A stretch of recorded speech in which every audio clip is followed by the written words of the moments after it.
take a moment with this very busy woodpecker.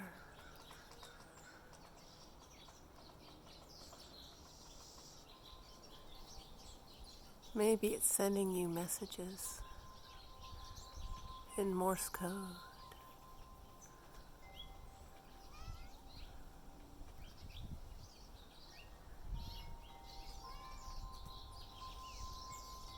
You might hear other birds.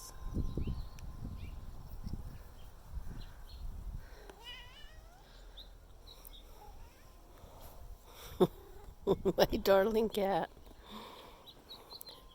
who always wants to have the last word.